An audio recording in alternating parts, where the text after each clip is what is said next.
Pinagpapawisan naman si Asmothel sa kaba, at binabanggit nito ang kanyang lord. Sa isip-isip nito na sa lahat ng panahon, bakit ngayon pa? Nagtataka at napapatanong si Greed kung anong nangyayari. Hindi niya makita ang kanyang mga tao kahit saan. At napansin nito ang flag ng Ethnal sa taas, sinasabi ni Greed na huwag niyang sabihin na patay na silang lahat. Pinatay ba ng mga bastos na ito ang mga kasama at sundalo niya? Hinawakan naman ni Stick ang kamay ni Greed, at sinasabi nito na kumalma lang siya. Ang komunikasyon ay bumalik na, kaya check muna nila ito, at napakaraming kalaban din dito. Tinignan ni Greed ang message, at sinasabi ng message ni Vantner na hoy Greed. Ang bagong bow ni Jeshuka ay nakakabaliw, at sinasabi ng message ni Pon na Greed, pasensya na. Dehado sila, kaya napagpasyahan nila na umatras muna. Huwag siyang mag-alala, kukunin peren ulit nila ang Byran, kahit anuman ang mangyari. Nakangiting sinasabi ni Greed na buhay peren silang lahat. Dahil mukhang ayos na ang lahat, umatras muna sila sa ngayon. Bagamat gusto niyang ubusin silang lahat, napakarami nila. Napalingon si Greed sa baba, at nakita nito ang mga kawawang mukha ng mga ordinaryong tao. At sa kawawang mukha nila, parang meron silang gustong sabihin. Parang gusto nilang sabihin na tulungan sila, sa isip-isip ni Greed na ang mga mamamayan. Ang mga gago na ito, ang lakas ng loob nila na tratuhin ng masama ang kanyang mga mamamayan. Tang-ina ng mga ito, tumatawa at sinasabi ni Duke Luciliv na nag-freeze na ba siya sa sobrang dami nila. Anong ginagawa nila? Tapusin na nila siya, nagpakawala na ng spell ang mga magician. Hinarang din ni Styx ang mga spell ng mga magician, at sinasabi nito nakikiusap siya kay Greed, na ibalik na nito ang kanyang malay. Tahimik na sinasabi ni Greed kay Styx na bumalik na siya sa Patrayan, at iwan niya na siya dito. Sumisigaw at sinasabi ni Styx na haharapin niya mag-isa ang hukbong yun. Hindi bababa sa 100,000 ang bilang nila, ito ay pagpapakamatay. Sinasabi ni Greed na sa dinami-dami ng mga matang nanunood, paano tatakas ang pinuno ng kalaban? Kahit 100,000 o 1,000,000 pa sila, dapat niyang ipakita sa kanila na kung hahawakan nila ang kanyang mga pag-aari, dapat lahat sila ay mamatay.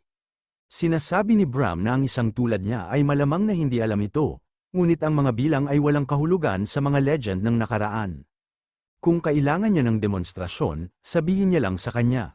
Hindi naman sa gusto niyang tulungan siya, kaya huwag niyang mamasamain. Sinasabi ni Greed na kaya ito ang magiging yugto kung saan masasabi niya ang gap sa pagitan niya at ng mga nakaraang legend tulad ng Lantier of Bane. Ngunit gayon paman, kung magkakamali siya, tatawagin niya ito, kaya humanda siya. Sa isip-isip ni Greed na ang kanyang trump card ay ang magic missile, ito ay naka-activate sa alarm na may 20 minuto. Hanggang hinihintay niya ito, makikipaglaban muna siya. Uubusin niya muna ang mga archer na pumupunterya sa mga mamamayan. Umatake na si Greed at ginamit nito ang pag-mass sword dance, Transcend. Transcend, ang lakas ng pag-atake ay dumudobli, at ang mga pangunahing pag-atake ay nagiging mga ranged. Duration, 30 segundo, talsik ang mga archer at napapasigaw ang mga ito. Nagulat naman si Duke Luciliv at napapatanong ito kung anong klaseng kapangyarihan ito. Huwag muna ang leader, papatayin niya ang mga sibilyan sa harap niya pagkatapos. Inutos ni Duke Luciliv sa mga knight na kunin ang mga rebelde. Sinasabi ng naka-golden armor sa mga 2nd Knight Division na i-escort ang mga rebelde. Meron silang advantage sa bilang, kaya umabante sila. Bagamat lumipat si Greed sa ground combat, napakarami ng mga kalaban. Kailangan niyang harapin mag-isa ang 100,000 kalaban. Dahil mayroon siyang matitipid na stamina, malamang nagagamitin niya ang kanyang mga kakayahan upang mapuksa ang marami hanggat maaari. Sinasabi ni Greed na ang kanyang mga kakayahan ay hindi isang bagay na maaari nilang balewalain, dahil lamang sa kanilang mga bilang. Mawala na silang lahat, sa bawat pag-atake ni Greed, maririnig ang mga sigawan ng mga kalaban. Isang pangunahing pag-atake, winasak niya ang 12-dosenang level 200 na mga spearmen sa isang indayog. Sa isip-isip ni Greed na simula pa lang ito, kung mag-aaksaya siya ng enerhiya sa mga maliliit na fries na ito, mahihirapan siya mamaya. Pagkatapos ng lahat, may mga tonelada na 3rd Advancement Elite Knights at Magicians. Malamang nasa likod ang lahat ng kalaban at nanggugulo. Tinatanong ng isang sundalo kung sino siya, sumubsob siya sa likuran na parang daga. At nang ahas siya na lampasan ang mga 3rd Advancement Elite Knight, Ang lakas ng loob ng isang private soldier lamang, tinatanong ng babae kung sino siya. Sinasabi ni Asmafel na siya ay isang lingkod ng kanyang kamahalan na si Greed. Nakikiusap siya na kunin nila ang iba at itago sa isang ligtas na lugar. Sa isip-isip ni Asmafel na tila pagkatapos na makita ang kalagayan ng mga sibilyan, isinubsob niya ang sarili sa puso ng kalaban. Noong maharlika siya ng imperyo, hindi niya siya maintindihan. Ngunit sa pagtingin sa battlefield ng isang pribado at pagtingin sa mga maharlika, napagtanto niya ang isang bagay. Isang Panginoon na tumatayo laban sa isang hukbo upang protektahan ang kanyang mga tao. Hindi siya katulad ng ibang maharlika, gusto niyang makita ang bansa ng kanyang highness, kahit anong mangyari. Sa battlefield kung saan silang dalawa lang, siya ang magiging panggatong para matupad ang kanyang will. Napapatanong ang OGC Broadcasting kung ano itong nakakatakot na kapangyarihan. Sa tuwing ihahampas niya ang kanyang espada, 20 sundalo ang namamatay. At ang 4 na mga God Hand ay nakabantay sa likuran. Bagamat mga artifact lamang sila, ang kanilang napakalaking kapangyarihan ay isang atake lang ang mga sundalo. May nagsasalita at sinasabi nito na ang mga orbs na yun ay mukhang magic missile, ngunit ang mga ito ay naka-freeze sa kalagitnaan ng pag-activate. Hindi niya pa nakita yun, at napapatanong ito kung bakit. Malamang nanloloko siya, walang paraan na ang isang swordsman ay makakagawa ng ganoon karami. Ito pala si Baron Duga at sinasabi nito na balita niya, isa siyang legendary. Ang kanyang momentum ay tiyak na nakakatakot, kung makukuha niya ang ulo ng gayong halimaw, makukuha niya ang title ng isang marquis, mula sa kanyang kamahalan Lucy Liv. Kahit na ang kanyang artifact at sword mastery ay kahanga-hanga. Dumarami na ang mga long-range attack, kapag siya ay napagod, gagamitin nila ang mga kabalyero para tapusin siya. Walang pinagkaiba sa hunting beast. May nagbukas ng pinto, at daan-dahan itong naglalakad papunta kay Baron Duga. Sinasabi ni Baron Duga na iniutos niyang isara ang perimeter. Napalingon naman si Baron Duga, at may napansin ito, at tinatanong nito kung sino ang nandyan. Si Marky Vera ba yan? Isang private lang pala ito, sumisigaw ang naka-golden armor, at sinasabi nito na ikaw, paano niya nalampasan ang mga guard, spy ba siya ni Greed? Nang laki ang mga mata ni Asmafel, at biglang naman inatake nito ang sundalo, sa isip-isip ni Baron Duga na isang hampas ng sibat na tanging tunog lang ang naiwan, hindi siya ordinaryong sundalo, sinasabi ni Asmafel na isa lang siyang private, pumunta siya dito upang ialay ang ulo niya sa kanyang Panginoon. Pasugad na si Baron Duga at sinasabi nito na mayroon siyang isang galaw na spear technique na kahit isang swordmaster, pero tinatawag niya ang kanyang sarili na isang private. Sinungaling, tumalon na si Baron Duga at nakahanda na ang kanyang atake. Pinaikot ni Asmafel ang kanyang spear, at bigla nitong inatake si Baron Duga, at tumalsik ito. Nagtataka at sa isip-isip ni Baron Duga na hinarang niya yung sword key sa magkabilang direksyon. Hindi pa siya nakakita ng ganyang spearman sa Ethnal. At napapatanong ito kung sino siya, tumalon si Asmafel at paatake na ulit ito, at sinasabi nito na narinig niya kamakailan, ang bilang ng mga swordmaster ay tumaas. Pero half-cooked ka lang, sumisigaw si Baron Duga, at sinasabi nito na huwag niyang sabihin sa kanya, na siya ang greatest spearman ng kontinente. Na si Kier Ines, pinakawalan na ni Asmafel ang kanyang atake, at ito ang Raiden Spearmanship, 3rd style. At ito ang splitting the 7 seas, sa isip-isip ni Asmafel na ang tanging swordmaster na lang na natitira ay si Earl Car Ion. Hindi niya hahayaang maabot ang anumang banta sa kanyang Panginoon. May mga malalakas na mga pagsabog sa paligid, at may sumisigaw at sinasabi nito na Your Highness. Ang ibang mga Panginoon ay hindi nakikita, sinasabi ni Duke Lucy Liv na isa silang pathetic na grupo, malamang umiinom sila ng alak habang nanunood ng wolf hunting kung saan. Huwag niya nalang pansinin ang mga ito, 2,000 lang ang napatay ni Greed sa 100,000. Ang pangil ng lobo ay hindi maaaring mapunit sa kanilang lahat. Sinasabi ng system na nakapagbigay ka ng critical, ang opsyon na epekto ng failure ay na-activate na. 5 beses mo aatakihin ang target, nakapagbigay ka ng 155,900, 149,540 na pinsala sa target.